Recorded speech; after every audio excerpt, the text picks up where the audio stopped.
Hey everybody, this is Petey from the Spinner Rack, and today I'm doing a video which is we called X-Men 97 Revisited.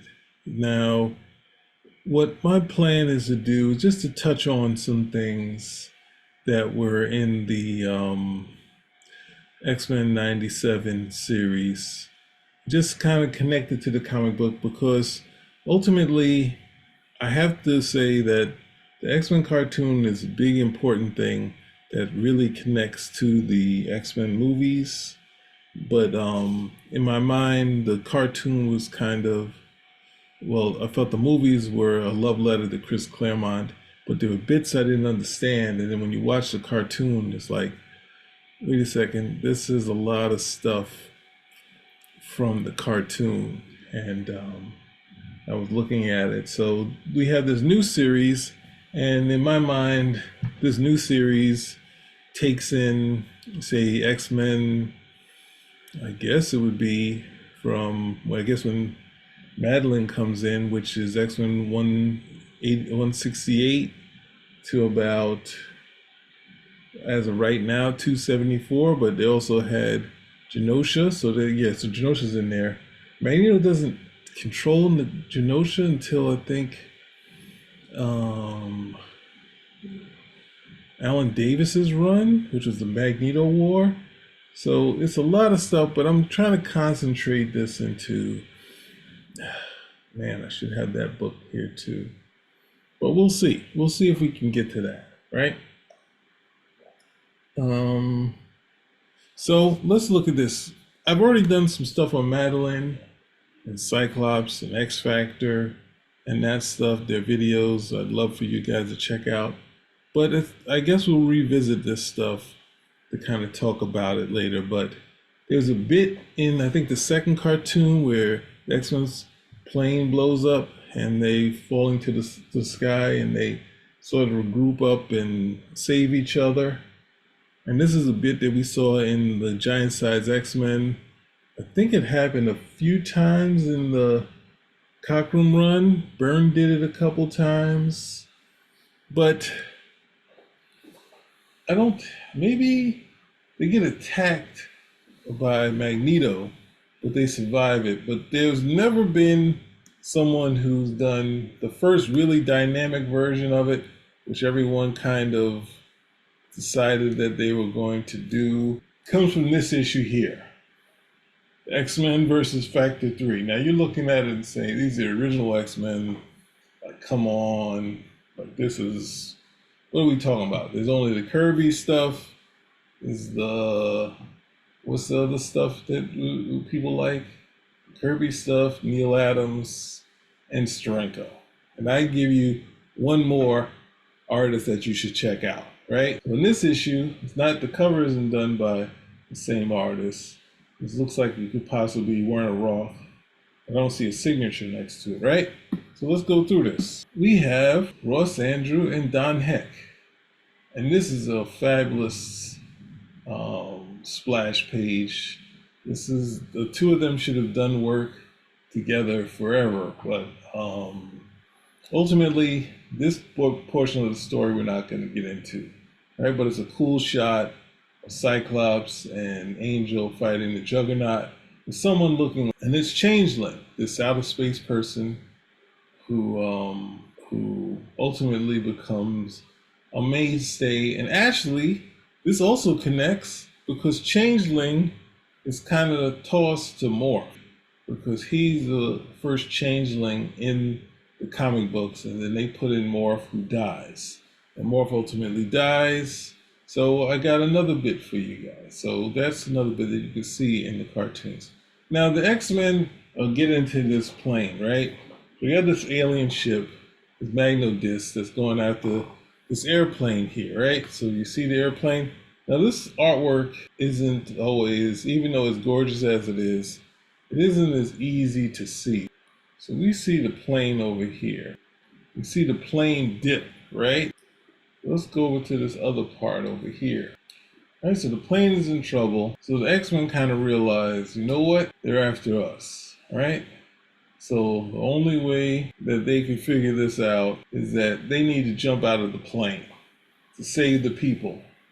So they quietly walk to the back of the plane and they leap out, right? And Cyclops has a plan, right? So we ultimately now get the most dynamic thing. The X-Men and their civilian identities jump out of the plane. You see Cyclops hit the Magneto disc and it explodes. Now the X-Men just have to survive, right? And the X-Men are doing their routines. Cyclops is trying to help Angel get out of his suit so he can use his wings. And then Cyclops loses his glasses in the air and he's about to die, right? And we see the Beast. He goes and he's going over to help Cyclops, but they're all still falling. And Cyclops, he tells them about the rock and he's able to blast through it. But see, at the same time, Beast says, "You did it, son." He said, "We're only moments from impact. Only a miracle can save us." So Cyclops, not only a leader, it's kind of a grim sort of person, right? So Angel comes along and he grabs the team and he's got most of them up in the air. And Jean has already been using her telepathic power to slow them down. So when they get closer to the ground, somehow Iceman in the air is able to create a slide, right? He does his best doing kind of adding some hills so they can slow down, but they survive. So I just wanted to show you, this is a bit that's often brought up, but I think Kurt Busiek was talking about this. It's also done by the great Ross Andru. So I'm going to quickly go through the rest of this story where the X-Men get captured, and ultimately this page, which should have been a double splash page, kind of get broke the wrong way. So we have this great shot of the X-Men being captured and all these other people captured by Factor 3 and this little history of these characters. So it's a gorgeous sort of book, and I just want to show you for that because there's a scene where Cyclops uses his power to land, which is kind of wacky, but hey, it looked cool. So sometimes when something looked cool, you just move past it, right? So we dealt with that. Now we get to the harder stuff, right? And the rest of the stuff is going to be more about Rogue and Storm, right? So in dealing with Rogue, Rogue, a couple issues beforehand, has the memories of Carol Danvers, and she hears about a SHIELD agent that's captured, and he comes in and frees her, right? But so now she's public enemy number one. So anything that happens to Rogue is her own fault, right? But the problem is that villains who turn into heroes in the X-Men never really pay for their crime, right? Now, someone said to me online that she wasn't, she never went to jail. People never went to jail. So like the Sandman, and you can indict someone without knowing where they're at. If you know who did it, you can indict them. And they have this ongoing indictment until they go to jail. So we have Glyrek. He's in the cartoon, and he's someone who supposedly killed Professor Xavier or shot at him or something like that. And John Romita Jr. just done some really classic stuff, really dramatic type stuff. I don't think we appreciated him the best as we could. I think I struggle more with the stories. And I did like that his X-Men look like weirdos, right? He kind of was able to play up the weird part of them. Even though he kept the women sexy, they still had kind of a weird type look. Now, Rogue's hair is grown out, so she has long hair at this point now. He kind of took what Paul Smith did. They kind of made Rogue is supposed to be, in people's minds, 17, but she was struggling with her powers and she never went to the New Mutants. So the artist kind of settled in on her being kind of like 30. Like in Dazzler, she was kind of like 40 to 50, a little matronly. And when Paul Smith got her, he kind of made her 30, right? And John Romita Jr. did the same, right? So Glyrek is like, hey, she's a menace. And look, they got video of her when she attacked the X-Men. She attacked the X-Men at an airport, right? So he has this thing, gonna use this thing to remove her powers. Now this would actually work for Rogue, because Rogue is kind of struggling with her powers. And it would be interesting to see would she keep her Carol Danvers powers, but they would derive from her mutant powers, so she'd probably lose them. So this is a great page, right?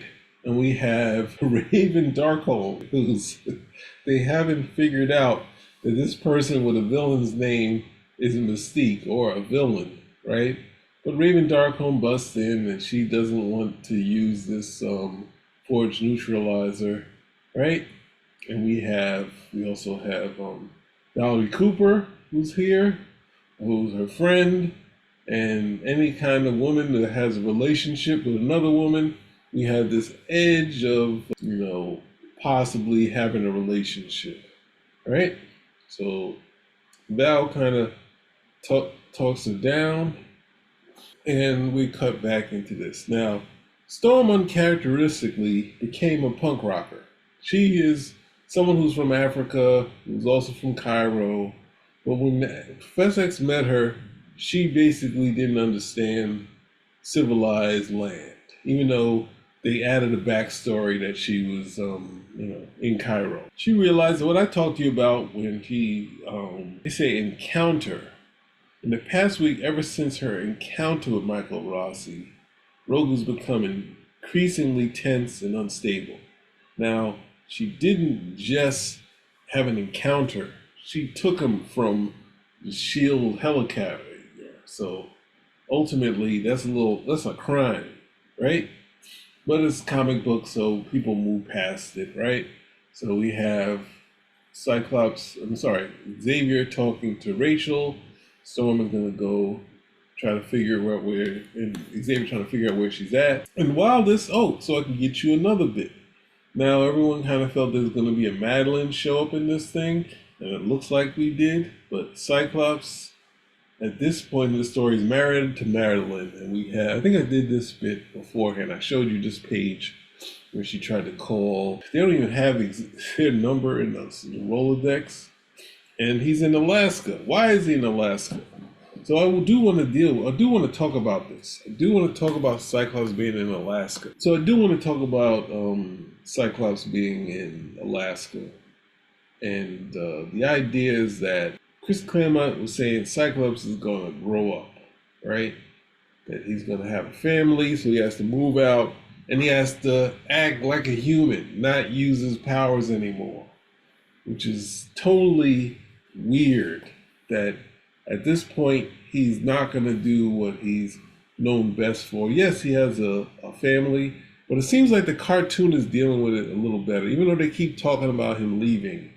He stays and whatnot, and I already did that. We'll get back to doing a little more of X-Men 201, but we're not going to touch on that right now, right? The idea is that Chris Claremont wanted Cyclops and Xavier, who were more straight-laced characters that would kind of do the right thing or kind of push people the right way. Whereas with Cyclops and Xavier gone, Storm and Magneto could make, kind of fail. They could make mistakes more than Cyclops and Professor Xavier, even though people have made Professor Xavier makes mistakes. And Chris Claremont said he didn't want Cyclops to join the Defenders, who had the original X-Men in it, which she called a fate worse than death. So we'll skip past this, right? So I was glad that there's some other bits here that we could talk about, right? Now we have Mystique here with Destiny. And this is Irene. I wasn't expecting you, but I'm glad you're here. Right? So they're having some talk. Let's see. And whenever we don't want to reveal what's going on, somehow the future is jumbled to Destiny, when she should be able to see it and be a SOB and say, hey, Rogue isn't going to lose her power, so don't worry. Right? So we have all the government officials going out there to deal with Rogue, and Forge finds out that, hey, they're using his technology to take away a mutant's powers, and they said could even kill. So Forge is going out here and check it out, and I should have showed the other issue, the past and the future days, but it doesn't relate to any of this, so I had to go out here. So this was pretty hot, going to Rogue kind of swimming and having next to no clothes on, people, catcalling her, and she appreciating it and feeling good about it. Then Storm finds. So they have this talk, and this is kind of what Chris Claremont does well, kind of having people joke and talk about things which was very testy between them when they were fighting and trying to kill each other. So she talks about the first time she used her power, right? Her being in New Orleans and St. Louis, and stuff like that. Now she ran away after she kissed someone. She had his memories. So this is kind of what they tried to do when they revisited Carol Danvers versus Rogue. That this kind of drove her crazy and why she almost killed her. But ultimately, none of this is shown in Avengers Annual 10, right? So Storm has a bright idea to get her to trust her and say, here, touch me, take my powers. And you're like, what? See life through my eyes. And she, of course, is against it. Of course, that's not going to last for too long. And now Rogue brings up that they got into a fight at the Pentagon. So, and she nearly tore the whole place having Storm's powers. So I was like, nope. As a leader, she's telling her what to do. And this plan is going to go awry. So she's able to see the power Storm has, be able to do what Storm does because she has her memories and whatnot, and she enjoys it so much she's going to take some more. What's the harm in doing it? She, of course, flinches back. It's kind of stilted to kind of have her have a bad moment, but then ultimately it's going to go away. So she gets shot in the back. So she's struggling, and then actually it affected her powers, but at the same time, she still has some power left, right? So somehow they caught her flat-footed, but it doesn't take away all the powers yet. So she's avoiding it as best she can, but then she's using Storm's powers. She's able to, she's doing that, and she's just going all out, and then next thing you know, she loses control. She tries to stop it, and nothing happens. So she's ultimately messed up again, right? Storm has her powers back, so it gives her tunic back to her, and they have to save the tugboat that was cheering her on, right? So they saved the tugboat. So this is also showing you, to show that she's not a bad guy, even though at the same time she created the problem, right? Inadvertently created the problem. Yes, she was attacked, but at the same time she created a problem and she wasn't thinking. So they see a plane coming in that's Forge private jet, and then we have recalibrate the gun to full power. Forge gets there 2 seconds after you see the plane because we're running out of time in story. Pirate shoots. Instead of hitting Rogue, Storm, and Storm has a big moment where we see her expel her power, and then we see Storm caught the full brunt of it, and Blyrich doesn't care. He said he was aiding and abetting what's his name, and Rogue has his moment like Bruce Banner where he sees the wrong that he's done in creating this.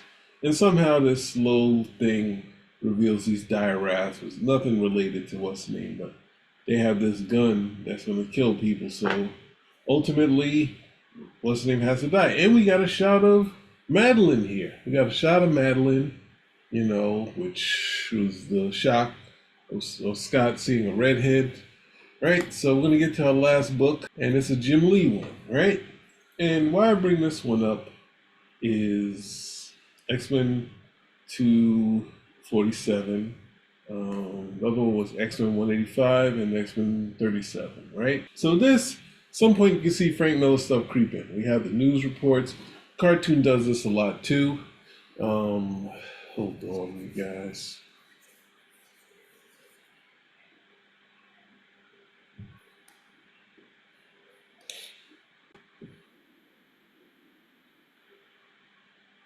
So we have these incidents happening all around the world, and they're connecting it to the Savage Land, these structures that are being put up. And the Russians and S.H.I.E.L.D. are all going after stuff. We have Trish Chilby, who's the Beast's girlfriend for a time, right? So we got our Frank Miller moment where we get the news out, and we're back in the Savage Land, right?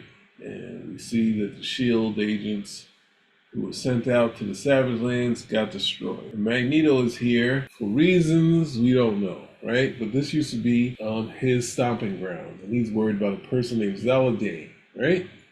So I'm not really here for you to see this portion. This was a proactive Magneto, right? So he created a lot of these guys, and now they've gone rogue. No pun intended. Right, so we have Kazar, Magneto, and Rogue. Rogue doesn't have powers at this point because Magneto kind of tried to save her because she was struggling after she went through Siege Perilous, and she was separated from the persona of Carol Danvers, right? So Magneto is in his defense mode time where he doesn't take action, he's only defensive. And then Rogue sees that the strong guy from the Savage Land is gonna kill Kazar. So she kisses him, try to absorb his powers. And he decides that it didn't work. So he says he wants to kiss her again. And then Magneto says, let's not. And this is where I didn't know we were gonna get a hint of this. But he is choking him and they say, hey, defiance means death. That's what Magneto used to do. Right? But now he's kind of toned down, but they have all reason. He showed them no respect, right? And Rogue is like, hey, you can't kill these guys. So basically, you're going to lead them down at the center of the earth or something like that. And see if they can get to the surface on their own, right? So we see Magneto, he's using his tech, trying to figure out some things. He's walking around here aimlessly, and we see Rogue helping the people out. But they know that they've got all these cool-looking mutates that Magneto created that are out there running things, right? And Zaladane, we see in the background, she's the one who's running it, right? She stole Lorna Dane's powers, and now she's like the head master. She's the master of magnetism now, or the mistress, right? Magneto has a dream. He imagines his past in Auschwitz and the struggles, and we see Kazar sent Rogue to check on Magneto. And why he would do that, I don't know why, right? So we had this moment where we see Magneto, and he's like, wait a second, this isn't working out. You don't have any of your powers yet. He said, hey, it's old news. I'm glad to be me, right? And then they have a moment, right, where he's about to kiss Rogue. So basically, they had this tender moment, right? Kazar sees it, right? And Magneto is ready for it. Am I imagining a sudden spark between us, leaving Rogue is shaking his eye? Leave well enough alone, and pledge to another. As much as one can pledge his heart full of ghosts, it is perhaps for the best that he has. Right? And this is, they tried to make Magneto go bad, but at this point, and it's, Rogue at this point by Jim Lee is possibly in her 20s. Magneto is clearly like 60, but he has the body of a 20 or 25-year-old because he got a new body. But that doesn't mean he can go deal with a person with a 40 or 30-year gap. And if she's a teen, that makes it that much worse, right? Well, to most people, right? So I think that's it as far as the romance part of this story. But we see this pop up, and we see this play out more when we get the Magneto clone in Joseph, right? So I think that's about it. This is a cool issue, and as the X-Men cartoon goes on, and as I struggle to watch it, I will bring you some more X-Men stuff to kind of check out and connect to the X-Men TV cartoon, Spinnerack